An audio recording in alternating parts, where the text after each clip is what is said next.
হার্দিক পান্ডিয়া বল করার জন্য ছুটছেন এবং সামনে ডেভিড মিলার শট মারলেন, বল উঠল আকাশে, বাউন্ডারি হলে ওয়ার্ল্ড কাপ দক্ষিণ আফ্রিকার ঠিক তখনই লং অফ বাউন্ডারিতে সূর্যকুমার যাদব দৌড়তে শুরু করলেন।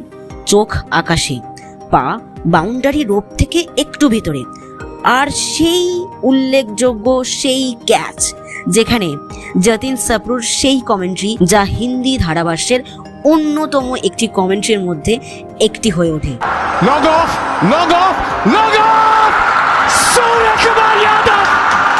सूर्यकुमार यादव ने पकड़ा अपने करियर का सबसे इंपॉर्टेंट कैच।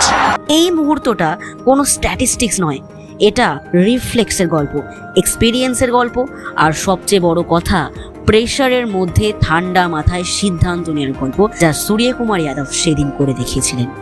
এই একটা ক্যাচে থমকে গেল দক্ষিণ আফ্রিকার স্বপ্ন।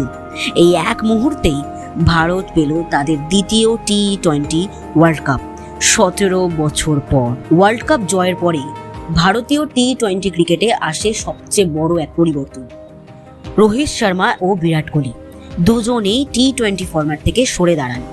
এটা ছিল একটা যুগের শেষ এবং নতুন যুগের শুরু। প্রশ্ন উঠল, কে নেবে এই দায়িত্ব?